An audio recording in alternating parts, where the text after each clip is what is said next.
Hey, bonjour! On fait 1.6. On apprend maintenant la nouvelle notion de la limite. C'est un nouveau concept complètement. Donc, on va aller explorer ceci un petit peu. Un peu de théorique ici, c'est la notion des limites qui nous permettent de distinguer les calculs différentiels qu'on va faire des autres branches des mathématiques comme l'algèbre puis la trigonométrie. On peut travailler la notion de la limite avec plein d'autres concepts comme la substitution, l'analyse graphique, les approximations numériques et aussi par la manipulation algébrique. Les limites, ça nous permet de comprendre comment une fonction réagit ou le comportement d'une fonction aux avoisinages, donc aux alentours de certains points en particulier. Ça ne nous montre pas exactement ce qui se passe sur telle valeur, mais ça nous montre autour comment la fonction a de l'air d'agir. C'est ça que ça sert. La notion de la limite, c'est ça qui va nous permettre de voir un petit peu plus tard comment est-ce que par rapport à une courbe, on peut trouver la droite tangente. Donc, mettons que j'ai une fonction quadratique, puis ici, je veux la droite tangente. C'est la notion de la limite qui va nous permettre de déterminer ceci. L'interprétation géométrique de la notion de la limite, c'est ça qui va nous donner notre base pour faire les dérivés. On va voir plus tard. Donc, voici comment on écrit une limite. Donc, on regarde la limite de la fonction f de x lorsque la valeur de x tend vers une certaine valeur k. Souvent, vous allez voir la valeur k va être remplacée par un chiffre. Donc, lorsque x tend vers 1 ou vers négatif 4. Puis cette limite-là, mettons que mon k est ici sur mon axe des x. Je vais effacer ceci. Pourquoi ça efface pas? On efface, les amis. Et voilà. Donc, on peut regarder la limite à gauche, donc lorsqu'on vient par négatif l'infini. Et on peut regarder, voyez-vous ici, ça dit K, puis on met en exposant, c'est pas comme un exposant, mais on met petit moins. Donc, ça veut dire on arrive de l'infini et on se rend vers K. Et on peut aussi regarder la limite à partir de l'infini positif. Donc, ça, c'est la limite à droite avec un petit plus. Fait si tu prends ta fonction quadratique de base, x au carré plus 1, OK, qui, sur un plan cartésien, ferait ceci. Qu'est-ce qui se passe à la fonction lorsque x tend vers 2? Donc, lorsque j'arrive à un x de 2, qu'est-ce qui se passe à la fonction? Comment est-ce qu'elle réagit lorsque je m'approche de 2, soit de négatif l'infini ou de positif l'infini? Fait qu'on va utiliser notre calculatrice. On va faire un petit tableau ici pour essayer de comprendre. Donc, on va commencer avec un x qui est un petit peu plus loin. Donc, si le x est 2,5, ici, je vais changer ma couleur. Ça fait que si le x est 2,5 et ma couleur ne veut pas changer. Ici, qu'est-ce que ma fonction va agir comme? So, si je prends mon x de 2,5 et je le remplace, 2,5 au carré plus 1. Fait que là, on voit que notre y va être à 7,25. Maintenant, on va se rapprocher un petit peu. On va aller voir à 2,1. Donc, on tend vers 2. On se rapproche de 2 vers positif l'infini. OK? Alors, je vais prendre mon 2,1, je vais le mettre au carré et je vais additionner 1. Oh! Là, on se rapproche à 5,41. Ensuite, je vais me rapprocher encore plus proche du 2. Je vais être à 2,01. Donc, 2,01 au carré plus 1. Là, je suis à 5,0401. Ah! Regardez ce qui est en train de se passer.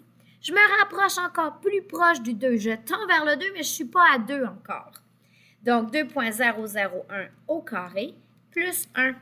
Et là, ça me fait 5,004, 001.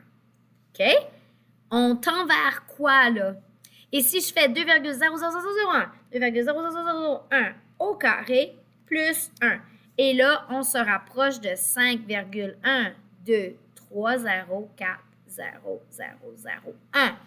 Alors, la limite de ma fonction, lorsque je m'approche du 2 par l'infini positif, vers quelle valeur de y je me rapproche de 5? OK? Maintenant, je vais faire l'inverse, mais maintenant, je vais arriver par 2. Je vais tendre vers 2, mais par le côté négatif. Donc, juste avant 1,5. Fait que je fais 1,5 au carré plus 1. Fait que là, je suis à 3,25. Là, je vais me rapprocher de 2 par l'infini négatif. Je vais être rendu à 1,9. 1,9 au carré plus 1, 4,61. Je vais aller encore plus proche du 2, OK? Je me rapproche du 2, puis je vois comment ma fonction réagit. 1,99 au carré plus 1, 4,96. J'essaye 1,999 au carré plus 1, 4,996001. Et je me rapproche encore plus proche du 2 avec 1,999 au carré plus 1. Et là, je suis à 4,9996001. Alors, quand je tends vers le x de 2 par l'infini négatif, comment est-ce que ma fonction réagit? Elle tend vers 5. OK? Alors, dans ce cas-là, comme la limite en arrivant de l'infini positif est 5 et la limite en arrivant de négatif l'infini est aussi 5, on peut alors dire que la limite de la fonction x2 plus 1 quand x tend vers 2 est égale à 5. Ici, si vous me dites, oui, mais on pourrait directement, dans ma fonction, changer mon x par 2 et valider quelle est la valeur de y. Ça donne 5. Donc, ma limite de par l'infini positif, ma limite de par l'infini négatif est 5. Ma valeur comme telle est aussi 5. Mais ce n'est pas toujours le cas. OK? Quand je vais venir faire cette étape ici, ça ne va pas tout le temps être 5. Vous allez voir plus tard dans vos exercices que des fois, ça ne donnera pas cette valeur-là. C'est pour ça qu'il faut voir par où ça tend. OK? Donc, la valeur de la limite dépend seulement du comportement de la fonction proche de ce point-là et non pas directement sur le x. Directement sur le x ne nous intéresse pas quand on fait les limites. On veut vraiment voir comment est-ce que la fonction change quand on se rapproche de 2 par là puis qu'on se rapproche de 2 par là. Vraiment important. Maintenant, on va voir 4 théorèmes. L'existence des limites. Donc, il existe la limite si et seulement si la limite de la gauche et la limite de la droite existent, donc je peux les trouver, et ils sont pareils. Alors, on peut dire que la limite de ma fonction quand x tend vers a, c'est égal b, seulement et seulement si la limite de ma fonction lorsque j'arrive de l'infini négatif est égal b, et lorsque j'arrive de l'infini positif, c'est aussi b. Dans le cas qu'on vient de voir, le b est 5. Donc, quand j'arrivais de l'infini négatif, ça tendait vers 5. Et quand j'arrivais de l'infini positif, ça tendait par 5. Donc, ça, c'était mon B. OK? Alors, je peux dire que la limite existe. Théorème 2. La limite d'une fonction constante. OK? Donc c'est un terme constant. OK? Alors, la limite reste mon terme constant aussi. Le K appartient à R. OK? On pourra voir des exemples dans pas longtemps. Limite de ma fonction. Donc, toutes les fonctions en X possèdent des limites car elles sont continues partout. OK? Exemple. Donc, ici, j'ai une limite d'une constante K. K égale 5. Alors, ma limite de X tend vers 2 quand j'ai une constante K 5, ma réponse est 5. Ma limite est 5, on pourrait l'écrire là. Ici, je cherche ma limite de X quand X tend vers 3. Bien, quand X tend vers moins 3, c'est sûr que le X va être moins 3. Et le X là prend la valeur là. Ici, la limite de T lorsque X tend vers 6, mais T devient ma constante, alors ma limite est T. Parce que le T devient ma constante. La constante est une variable, ici c'est possible. Et ici, la limite lorsque X tend vers 3 de moins 8, bien ça c'est mon K. Alors ma réponse c'est K. C'est négatif 8. Okay? Donc ça c'est mon théorème 2 avec une constante. Théorème 3 va parler des opérations qu'on peut appliquer sur les limites. OK? Alors ici, ma première...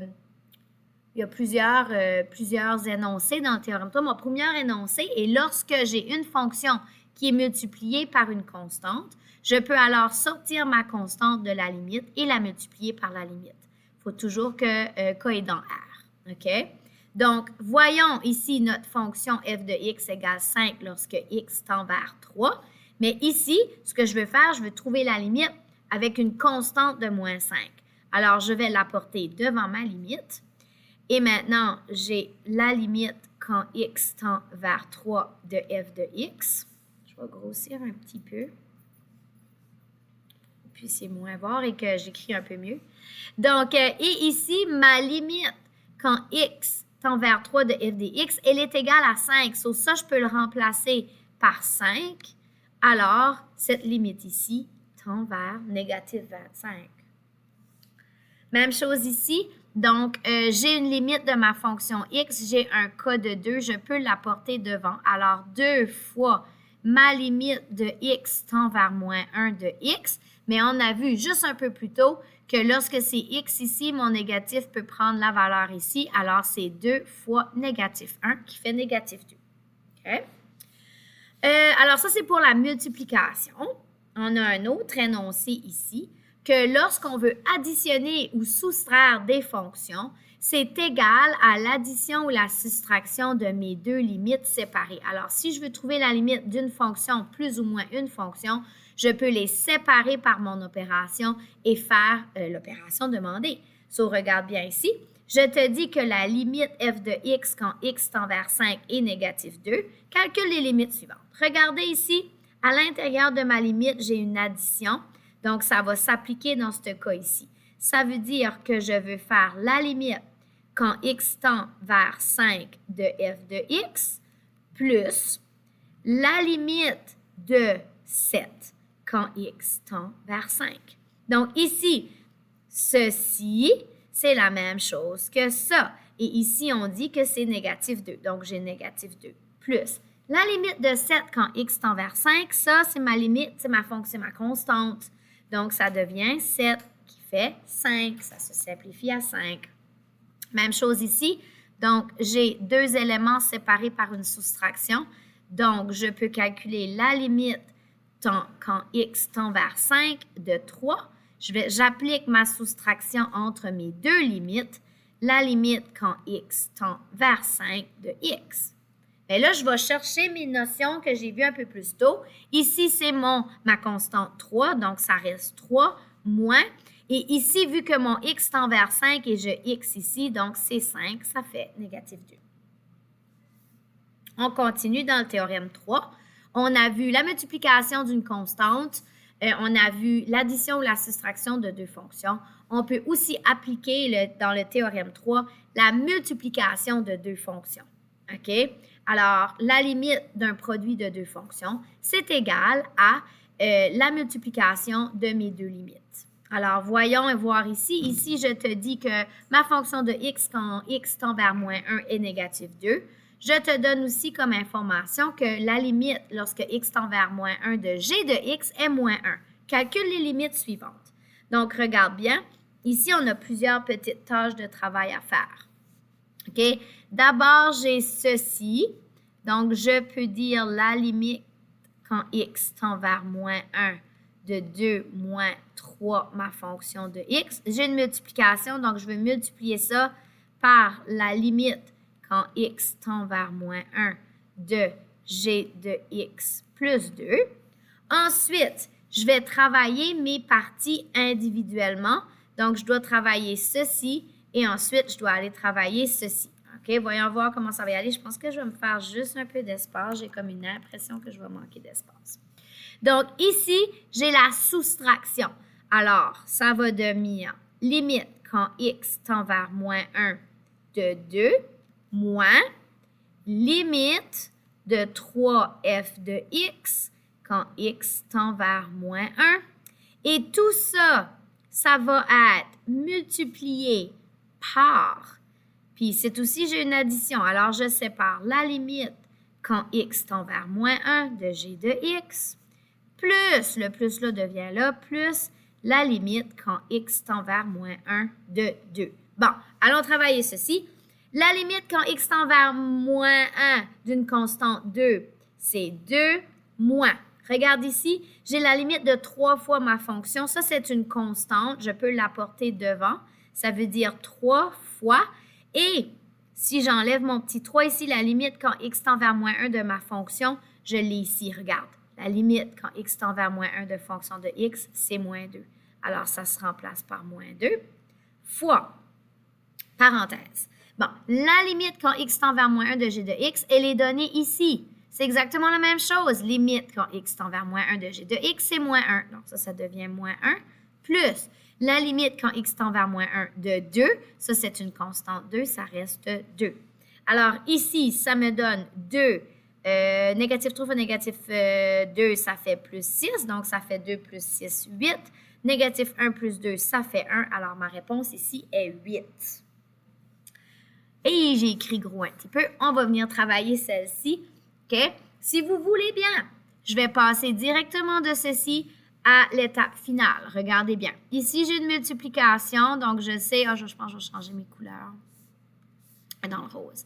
Donc, je vais aller travailler mes multiplications fois. J'ai beaucoup d'informations ici. Puis là, je vais expliquer un petit peu plus vite.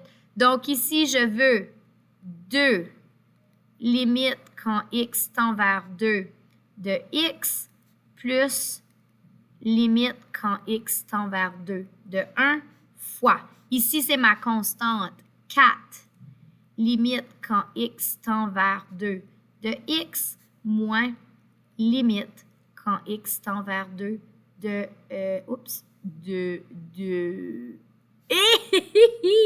Ça, c'est pas trop un beau 2. On va aller refaire ce 2-là comme il faut. OK. Travaillons ceci maintenant. J'avais dit que je le faisais en rose. Ici, 2 fois, ici, vu que j'ai x, c'est un autre théorème, je remplace mon x par 2. Plus ici, c'est une constante 1, ça veut dire ça devient 1 fois. Ici, j'ai 4 fois. X tend vers 2, ça veut dire que mon x est 2. Moins ici, j'ai une constante 2. Et voilà. Donc, 2 fois 2, 4 plus 1, 5. Fois 4 fois 2, 8, moins 2, 6. Ça me fait 30. Bon. Et maintenant, dans la même ordre d'idées, lorsque j'ai un quotient de 2 limites, je peux diviser la limite de 1 par la limite de l'autre. Alors, on va essayer celui-ci. Limite quand x tend vers 2 de 4x moins 3 sur 4 moins 3x. Alors, ça veut dire que c'est la limite quand x tend vers 2 de 4x moins 3 divisé par la limite quand x tend vers 2 de 4 moins 3x. Par là, je vais travailler mon numérateur et mon dénominateur. Je vais manquer de place.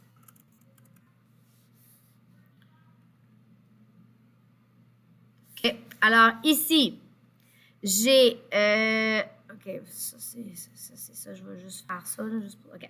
So, j'ai ma limite. J'ai 4 limites quand x tend vers 2. Ça, c'est mon 4 de x. Moins ma soustraction, limite quand x tend vers 2 de 3, divisé, ça c'est pas une division, c'est juste comme, on dirait c'est comme gros. Là, je vais travailler mon dénominateur. Donc ici, j'ai la limite quand x tend vers 2 de 4, j'ai une soustraction. Ici, j'ai un k que je vais apporter devant. Donc, moins 3 fois la limite de quand x tend vers 2 de x. So, allons travailler ceci. Donc ici, j'ai 4. Ma limite de x quand x tend vers 2, c'est 2. C'est multiplié. Moins ici, j'ai une constante 3. Sur, ici, j'ai ma constante 4. Moins, j'ai un facteur, une constante de 3 et mon x est 2. Alors, je remplace par 2. Alors, 8 moins 3, 5 sur 4 moins 6, négatif 2. Alors, ça donne négatif 5 demi. Et voilà.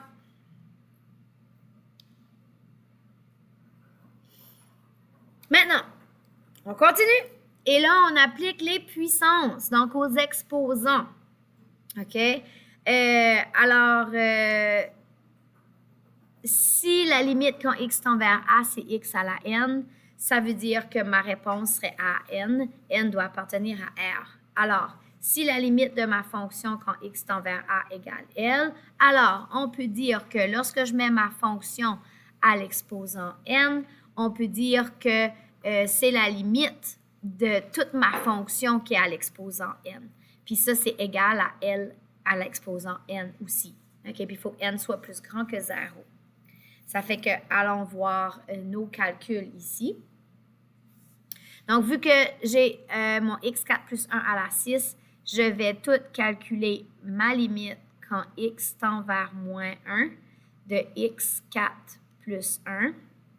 Et ça, c'est à l'exposant 6.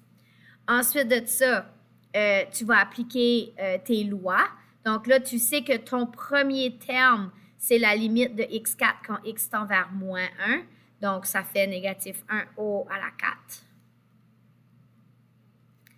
Et ici, ta deuxième limite que tu écrirais, là, je ne l'écris pas au complet, il faut que tu aies compris, là, c'est une constante, donc c'est 1 à la 6. Donc, ici, ça me fait 1 plus 1 à la 6, qui me fait, 2 à la 6, qui me fait 64. OK? Ici, même principe, limite quand x tend vers 2 de 5 moins 2x à la 8. Alors, c'est toute ma limite quand x tend vers 2 de 5 moins 2x à la 8. Alors, même chose, je n'écris pas tout, OK? Il faut commencer à le comprendre. Donc, ici, j'ai une constante 5 moins 2 fois mon x qui est 2. Et ça va être à la 8. Alors, 5 moins 4, 1 à la 8, ça fait 1. Ensuite, dernière. Ici, j'ai la limite quand x tend vers moins 3 d'une racine carrée. Mais on sait qu'une racine carrée peut être remplacée par la demi.